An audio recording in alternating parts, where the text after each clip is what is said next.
Здравствуйте! Сегодня вновь о самых важных событиях уходящей недели расскажем в информационном выпуске «События недели» на Гал Медиа. С вами Ника Гачава и коротко о главном. Бабушкам, мамам и сестрам в канун 8 марта школьники и педагоги Галского района подготовили настоящий праздник. В поисках рынка сбыта. Мандариновый концентрат теперь могут изготавливать в Галском районе. Огню вопреки, эвкалиптовая роща в селе Баргя будет жить.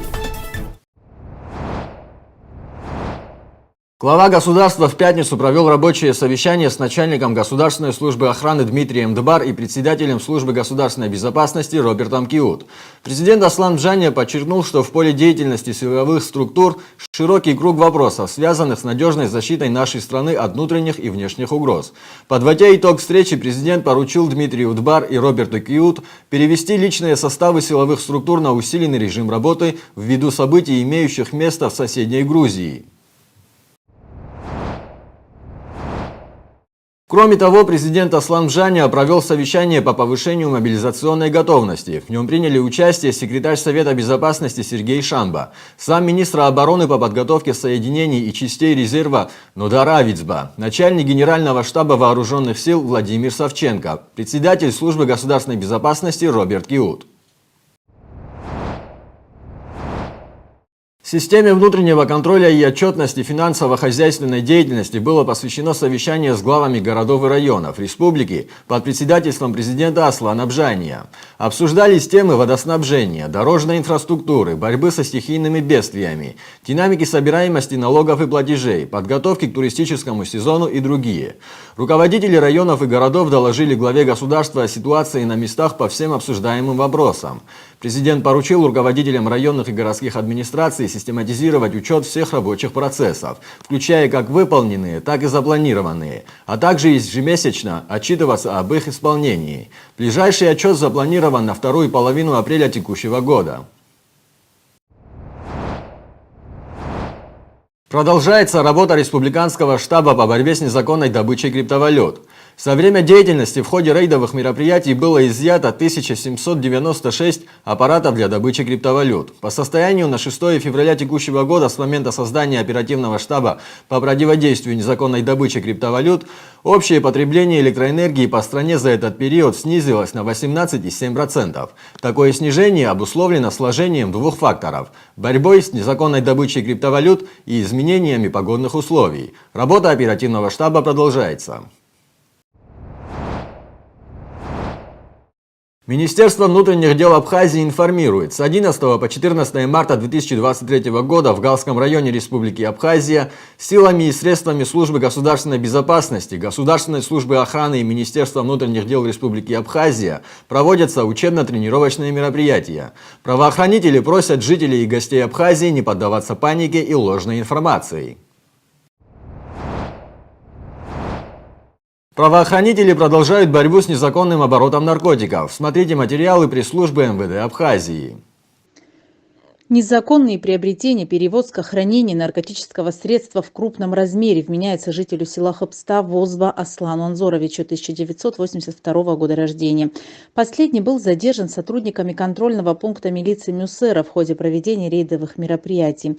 При личном досмотре у гражданина Возба изъято хранимое при себе вещество, как впоследствии установлено экспертами, сильнодействующее наркотическое средство мефедрон. В настоящее время Аслан Возба отбывает 15 суток административного ареста за отказ от проведения медицинского освидетельствования на предмет потребления нарковеществ, после истечения которого ему будет избрана дальнейшая мера пресечения. Расследование уголовного дела, возбужденного в отношении гражданина Возба по признакам преступления, предусмотренного частью 2 статьей 223 Уголовного кодекса Республики, проводит следственная группа Гудаутского РОВД. Обвинение в аналогичном преступлении предъявлено жителю столицы Апшилава Ушан Генадаревичу, 1975 года рождения. Вышеназванный гражданин в ходе проводимых рейдовых мероприятий был задержан сотрудниками уголовного розыска на КП Мюсера, когда управлял автотранспортным средством, пребывая под воздействием наркотика. При личном досмотре у гражданина Апшилава сотрудниками милиции изъято наркотическое средство метадон и 69 капсул психотропного вещества прегабалин весом весом порядка 30 грамм, что установлено в результате исследования, проведенного экспертами экспертно-криминалистического центра Министерства внутренних дел. По факту незаконного приобретения, хранения, перевозки наркотических средств и психотропных веществ в крупном размере в отношении Ушанги Абшилава следственной группой ОВД по Гудаутскому району по части 2 статьи 223 Уголовного кодекса возбуждено уголовное дело и избрана мера пресечения в виде подписки о невыезде. Министерство здравоохранения совместно с Министерством просвещения и Всемирным Абхазо-Абазинским конгрессом начали диспансеризацию детей школьного возраста. Диспансеризация началась 9 марта в селе Бедиет Горчалского района. Предварительно проводится лабораторная диагностика биохимических и общеклинических показателей. В ходе диспансеризации детей осматривают несколько специалистов – невролог, лор, окулист, педиатр. В случае необходимости доктора проводят такие исследования, как флюорография, рентген, УЗИ и ЭКГ. В селе Бедье было осмотрено более 49 школьников. Тенгиз Иналыпа, представляющий Галское районное собрание, избран в состав Общественной палаты Абхазии. 10 марта члены Общественной палаты, утвержденные президентом Республики Абхазия Асланом Бжания, процедурой конкурсного отбора избрали в новый состав Общественной палаты 11 представителей районов и городов, представленных органами местного самоуправления. А сейчас Атомка в Галском районе встретили Международный женский день 8 марта. В канун праздника в районном доме культуры города Гал состоялось мероприятие, в котором приняли участие учащиеся и педагоги 16 школ района. Организатором выступил отдел образования Галского района. Тему продолжит Анжела Убилава. В канун 8 марта в районном доме культуры города Гал состоялось праздничное мероприятие, в котором приняли участие школьники и педагоги 16 школ района. Организатором выступил отдел образования Галского района. Трогательные выступления и творческие подарки преподнесли накануне праздника своим педагогам, мамам, сестрам и бабушкам, учащиеся начальных школ со всего района. Поздравила милых дам с наступающим праздником и заведующая районного отдела образования Екатерина Кабелия. Я хочу поздравить всех. Женщина – это мать, женщина – это сестра, женщина – это дочка. Чтобы все мамы, чтобы все дочки, все сестры были счастливы, чтобы никогда не болела душа за детей, за братьев, за сестер. Женщина сохраняет уют, теплоту в доме. Дай Бог, чтобы в каждом доме, у каждой женщины был уют, любовь, теплота, мир, добро. С наступающим праздничком, с Международным женским днем 8 марта. Со сцены дети читали стихи, разгадывали загадки, демонстрировали танцевальные номера, пели песни, а еще порадовали инсценировками с участниками сказочных персонажей. Праздничную программу подготовили учителя начальных школ Галского района, а идейным вдохновителем и ведущей выступила методист начальных классов районного отдела образования Хатуна Гергедава. Так задумано, и мир давно несет сей устав. Еще, видать, от Ноя. Женщина на свете может все, а мужчина только остальное. Для нашей прекрасной половины человечества выступление учащихся средней школы номер 1 имени Азы Михайловны Агумава «Танец ангелов». При своего рождения ребенок спросил у Бога: говорят, завтра меня отправляют на землю. Как же я буду там жить? Ведь я так мал и беспомощен. я подарю тебе ангела, который будет ждать тебя и заботиться. Каждый выход ребят на сцену стал ярким и красочным, а пожелания – добрыми и искренними.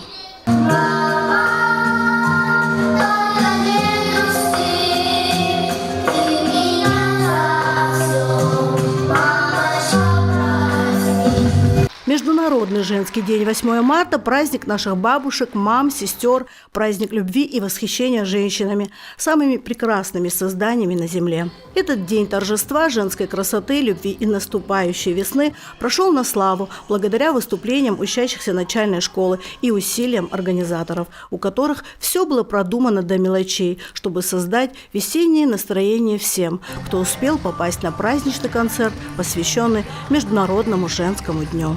Анжела Убилава, Борис Цацо, Бату Библая, Кал Медиа. Праздник мамам руками детей. В преддверии Международного женского дня в Доме культуры села Хяцха учащиеся подготовили красочные и интересные номера. Подробности в репортаже Наны Абшилава. В преддверии женского праздника в Доме культуры села Хяцха состоялось небольшое мероприятие, посвященное Дню 8 марта. Ребята подготовили номера для своих мам, выразив любовь и тепло через стихи и песни, подарили мамам цветы, а также станцевали с ними. В клубе занимаются более 100 детей, и из них некоторые посещают 2-3 направления. Вот сегодня литературный клуб приготовил открытое занятие в честь 8 марта. Дети приготовили стихи для мам, приготовили маленькие цветочки, чтобы порадовать мам. Такие мероприятия в нашем Доме культуры организуются несколько раз в течение года с целью показа методов наших работ, с целью, чтобы родители увидели то, что изучают их дети здесь. Для детей такое занятие тоже хорошо, потому что они учат концентрироваться и учат выступать на публику. Дом культуры в селах Хяцха был отремонтирован и оборудован в июле 2021 года при поддержке международной неправительственной организации «Датский совет по беженцам» и местной ассоциации развития сельских районов. В ноябре того же года был подписан меморандум о взаимопонимании между Ассоциацией развития сельских районов и инициативной группой «Луч» для активизации и развития общины посредством предоставления различных услуг в области искусства, ремесел, культуры и охраны окружающей среды. На сегодняшний день в Доме культуры села Хяцха есть 5 внеклассных занятий. Это урок фольклорных танцев, рисования и искусства, кружок английского языка, продленка для детей начальных классов и клуб юных читателей. Я хочу поблагодарить тем организациям, которые создали такую обстановку и такую среду, что наши дети могли получать эти знания, которые им не хватает в нашем среде. Мы начали с того, что мы взяли инициативу и обратились к неправительственным организациям. Один из этих – это DRC, Датский совет по беженцам. Они выявили желание, чтобы отремонтировать наш Дом культуры. Но до этого они построили нам вот рядом, который есть детский садик. Мы работаем в субботу и воскресенье. С утра с 9 часа до 3 здесь дети заняты в разных секциях. Мы питаемся, что эти секции не только давала вот такое неформальную или формальное образование, мы питаемся, что вот это образование, что мы даем каждый месяц или после каждого второго месяца, закрепить им каким-то мероприятием. Помимо перечисленных секций в Доме культуры действует общественный детский центр. Дети местной общины пользуются публичной библиотекой, оборудованной в рамках проекта Ассоциации развития сельских районов. Во внеклассных и творческих занятиях, организованных местной инициативной группой «Луч» при поддержке Ассоциации развития сельских районов, принимает участие более 100 детей. Нана Абшилава, Пату Библаев, Борис Цацуа, Кал Медиа. Женский фонд развития поздравил представительниц прекрасного пола с наступающим Международным женским днем. О том, чем организация помогает женщинам в нашем районе, в репортаже корреспондентов Гал Медиа. Общественная организация «Женский фонд развития» поздравила женщин с наступающим Международным женским днем. Представители фонда отмечают, что 8 марта – это не только день, когда женщины должны получать подарки и цветы, но и вспоминать историческую борьбу за свои гражданские и политические права. Сегодня женщины играют активную роль в жизни общества, работают в общественной и политической сферах, в бизнесе. Организация «Женский фонд развития» делает все возможное, чтобы отстоять права женщин и реализует проекты для их поддержки. В рамках работы организации функционирует кризисный центр, где женщинам оказывают психологическую и юридическую помощь, а также работает горячая линия, куда они могут обратиться по любому вопросу. Кроме того, Женский фонд развития представил проект для женщин, где они прошли тренинги по написанию проекта, а также получили знания для реагирования на домашнее насилие. Координатор Центра Женского фонда развития Моника Торва рассказала о новом проекте, который осуществляется в восточной части Абхазии. 8 марта – это самый важный праздник в году для повышения осведомленности в сфере равноправия, в сфере прав женщин, в сфере усиления женщин. И каждый год данный праздник имеет свое направление, свою тематику. И в этом году это инновации и цифровые технологии. Для того, чтобы повысить представленность женщин в сфере IT-технологий. Были проведены тренинги по финансовой грамотности и по написанию проектов, для того, чтобы они могли использовать микрогранты, которые им предоставлялись в рамках проекта. Значит, проект продолжается, он идет сейчас, и на протяжении проектов участниц учили как написание, да, проектов, то есть бизнес-планирование бизнеса, так и финансовая грамотность, как расписать свой бюджет, да, как это все перенаправить на разные сферы деятельности, там, внутри команды, внутри вот этих групп. Проект будет длиться до августа. Вот по каким вопросам часто всего у вас обращаются вот, под кризисным центром? Что конкретно имеется в виду? Самые разные вопросы. И это, конечно же, направленность прямая, да, в сфере защиты прав женщин. Обращаются и с проблемами там, документации, да, есть такое, но уже меньше. Обращаются, конечно же, женщины, которые подвергались разному роду насилию. Каким образом вот вы поддерживали, например, в семье есть такое насилие, да, психологическое, там, физическое, каким образом вы способствуете помощи в этом? Есть какой-то шелтер у вас? Шелтера, к сожалению, нету, да, и в кризисном центре женщина на сегодняшний день остаться не может. Опять же, есть социальная помощь, то есть это сопроводить куда-то или проконсультировать о каких-то сервисах, да, и есть помощь психолога. К последнему желаем женщинам, чтобы они развивались и верили в свои силы. Наша съемочная группа встретилась также с двумя бенефициарами, которые рассказали о создании групп взаимопомощи в своем селе. По проекту в село Кагида мы решили развивать сельское хозяйство, выращивание микрозелени. Таким образом мы решили привлечь внимание женщин, малоимущих семей, которые будут работать у нас, и они будут обеспечивать свои семьи, поддерживать. Важно в этой современной жизни мы развивались, работали. Я хочу, чтобы те женщины, которые имели мечтать работать, в данный момент они могут ничем заниматься, поэтому я хочу поддерживать, помочь, развиваться, пойти впереди, и чтобы они могли поддержать своих семей. Я с этим фондом уже сотрудничаю очень давно. Мы очень много проектов совместно сделали, то есть они помогают не только экономически, но и у нас есть курсы развития, тоже психологическая помощь к этим женщинам. В рамках данного проекта создано 12 групп взаимопомощи в 12 селах Абхазии, Чемчирского, Ткачальского и Гальского районов. Все эти 12 групп взаимопомощи будут реализовывать мини-бизнес-идеи в своих селах. Что касается отборочного этапа, то так как у нас 12 групп взаимопомощи, они могут подавать минимум одну, максимум две идеи, а затем у нас создана комиссия, которая будет выбирать из этих идей 12. Таким образом, мы можем поддержать только 12 мини-бизнес-проектов на сегодняшний день. Но надеемся, что в дальнейшем мы сможем увеличивать количество сел и, соответственно, увеличивать количество бизнес-проектов, которые мы сможем поддержать. В рамках таких проектов женщины получают навыки в сфере бизнес-планирования и финансовой грамотности, и после их завершения могут свободно реализовывать бизнес-идеи и социальные проекты уже без поддержки извне. Нана Абшилава, Ника Гачава, Бату Библая, Гал Медиа. К другим темам. Старший агроном-инспектор по Галскому и Ткачальскому районам Рамин Чехерия рассказал Гал Медиа о возможности получения из нестандартного мандарина концентрата в виде мандариновой пудры. А это значит, что люди, у которых растет данный фрукт, вскоре, возможно, смогут переработать и продать его. Конечно, если будет рынок сбыта. Недавно с Москвы, со Сколково, к нам приезжала делегация. Они, когда увидели наши плантации мандариновые, они сказали, что вы не можете, что ли, переработать эту продукцию и из него выпустить другие. И они подали идею из него сделать пудру, сделать цедру, из цедры и из кожуры сделать пудру мандариновую. Вот, и также сделать концентрат.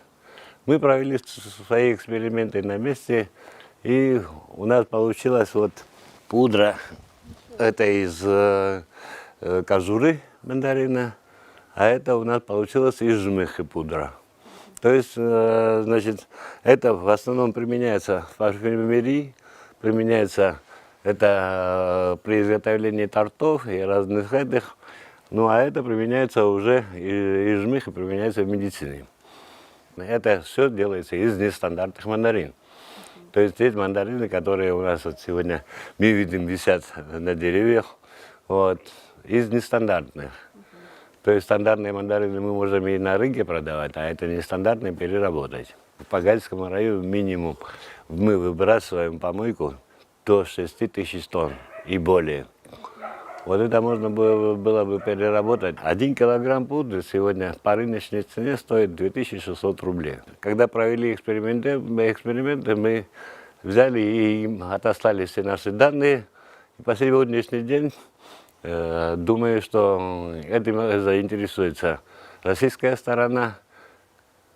Надеемся, то есть, что они заинтересуются. А насколько вообще сложный этот процесс? Ну, здесь, если мы делаем в лабораторных условиях, а здесь, если в производственных условиях, здесь уже требуется оборудование. Вот.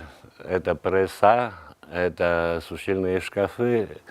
Вот. И она немножко для нашей Абхазии дороговато будет. Ну а в домашних условиях это реально сделать? В домашних условиях может любой человек сделать, вот, для того, чтобы выпечки там посыпать пудрой или что, вот, да, можно в домашних условиях. Это несложно. 2023 год начался для Галского района пожарами. Пострадали частные дома, сельхозугодья и редкие, когда-то специально завезенные в нашу страну для борьбы с малярией деревья эвкалипты. Паргябская эвкалиптовая роща едва не сгорела полностью. Слово Илоне Микава. На этот вид нельзя взглянуть без горечи и сожаления. Эта эвкалиптовая роща расположена по дороге в село Паргяб Галского района. В результате пожара, который случился в начале этого года, чуть не выгорела вся роща. К счастью, деревья пострадали не сильно, и они будут продолжать жить и расти. Первые месяцы 2023 года принесли немало пожаров. Основные причины участившихся возгораний – сухая трава, папоротник и солнечная погода. Возможно, не обошлось и без человеческого фактора – неосторожного обращения с огнем. В Абхазию эвкалипты были завезены в начале 20 века для борьбы с очагами малярии, болотами. Во многих городах Абхазии имеются высаженные эвкалиптовые рощи. Самая известная аллея эвкалиптов находится в Гагре. Эвкалипты благодаря своим эфирным маслам создают неповторимый аромат на всю округу. А постоянное обновление коры придает этому дереву уникальный и узнаваемый вид. В Галском районе первые саженцы эвкалипта появились в начале 50-х годов, а в конце 70-х, начале 80-х были заложены эвкалиптовые рощи в селах Гагида, Паргяб и Гуда. В последнем велась переработка листьев и получение эфирных масел в Гудавском эфиромасличном заводе. Это дерево не капризное, она именно была посажена из-за того, что у нас были болотистые места. Она сушит болотистые места, и она на одном гектаре выделяется до 12 миллионов кубов влаги, собирает себе.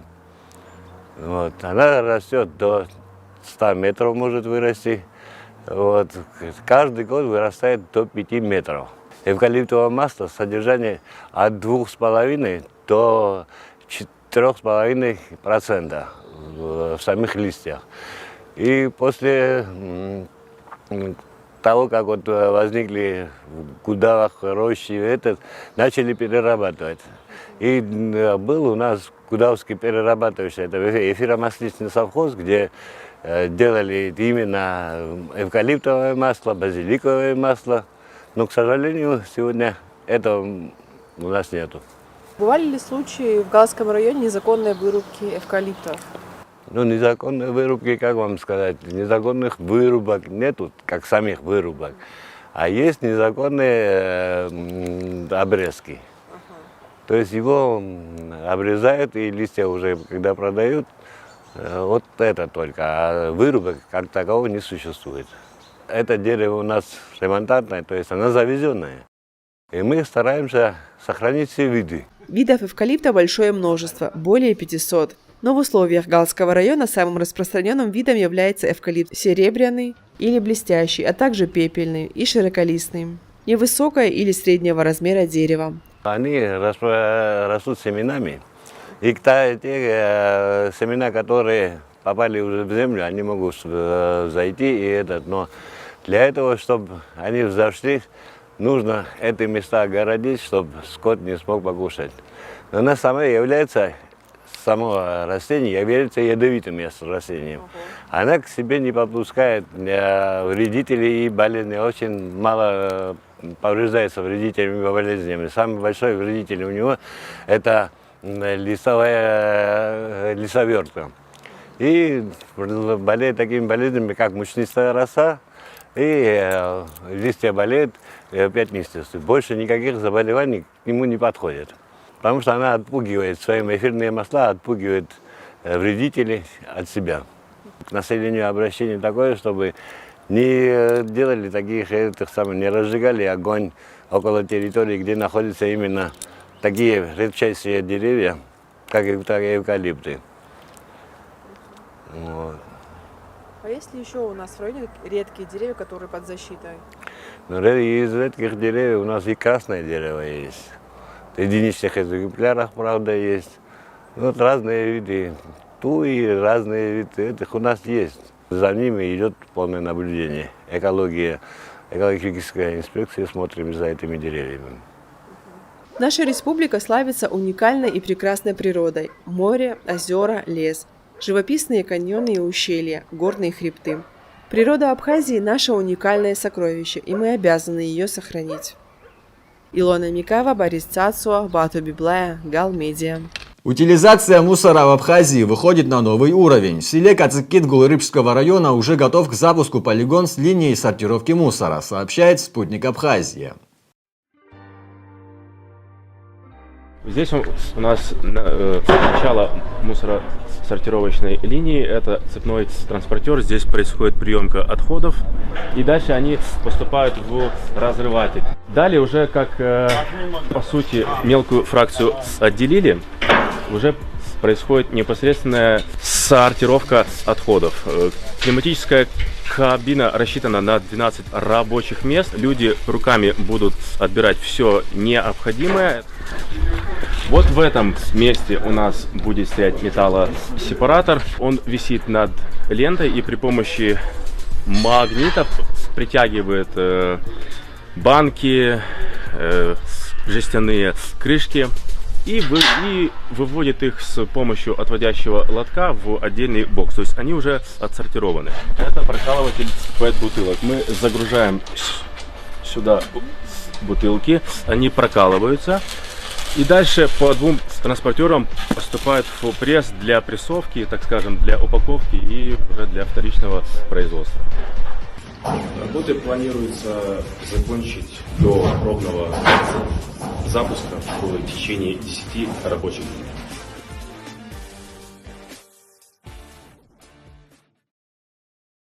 Путина хамсы в Абхазии не состоялась, рыбы нет. При общедопустимом улове 35 тысяч тонн на сегодняшний день выловлено около 4800 тонн. В прошлом году допустимый улов был в 30 тысяч тонн, в этом году 35 тысяч тонн. То есть ухудшения путины никто не ожидал, но, к сожалению, рыба не пришла, сказал в интервью радио «Спутник» глава Госкомитета по экологии Савелий Читанава.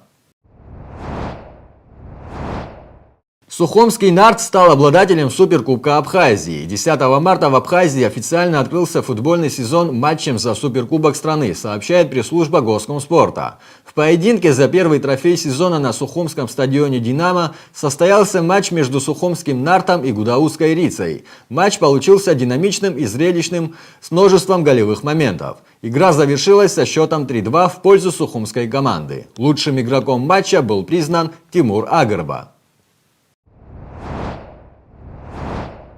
5 марта в Гале состоялся баскетбольный финал 14-й спартакиады. В матче приняли участие юноши и девушки из городских школ и школ сел Лада и Вяда-Баргяб. Борьба за баскетбольное первенство выдалась довольно напряженной. О том, как прошел матч и кто стал победителем, в нашем следующем материале. В Галском районе продолжается 14-я спартакиада школьников. На этот раз 5 марта во второй городской школе состоялся баскетбольный финал. В соревнованиях по баскетболу приняли участие юношеские девичьи команды из двух городских школ и школ сел Лада-Баргяб и Вяда-Баргяб. Целью проведения спартакиады является повышение спортивного мастерства, патриотическое воспитание учащихся и укрепление здоровья подрастающего поколения.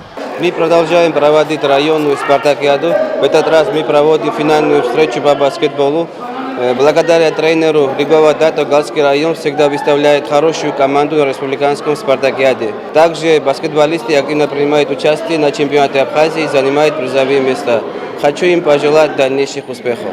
Борьба за баскетбольное первенство среди девушек выдалась напряженной, но победитель стал определяться довольно быстро. Игра закончилась со счетом 44-24. Лучшей стала команда из села Вяда-Баргяб. Второе место досталось команде второй городской школы. И бронзы добились баскетболистки первой городской школы. Юноши показали самую эмоциональную и красивую игру. Команда из села Вяда-Баргяб упорно не уступала сопернику из второй городской школы. Ребята бились за первое место, а болельщики громкими аплодисментами и криками вдохновляли на победу. В итоге матч завершился со счетом 48-47. Первое место в упорной борьбе взяла команда из Вяда-Баргяб. Второе место заняла вторая городская школа. И третье место досталось команде из села Лада-Баргяб. Сегодня мы одержали победу, заняли первое место. И сейчас идем домой с 2 кубками.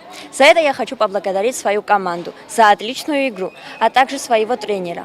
Также я хочу поблагодарить всех тех, кто пришел сегодня нас поддержать. Спасибо. Желаю дальнейших успехов. Сегодня мы одержали победу, заняли первое место. И в первую очередь я хочу поблагодарить свою команду за эту победу. Победителям и призерам были вручены кубки, медали и грамоты. Награждение проводил директор детско-юношеской спортивной школы города Гал Сулхан Киланава. Нана Апшилава, Бату Библая, Борис Цацуа, Гал Медиа. На этом у нас все. Встретимся, как обычно, ровно через неделю. И пусть всех нас ждет больше хороших новостей. Всего доброго. Абзьерас.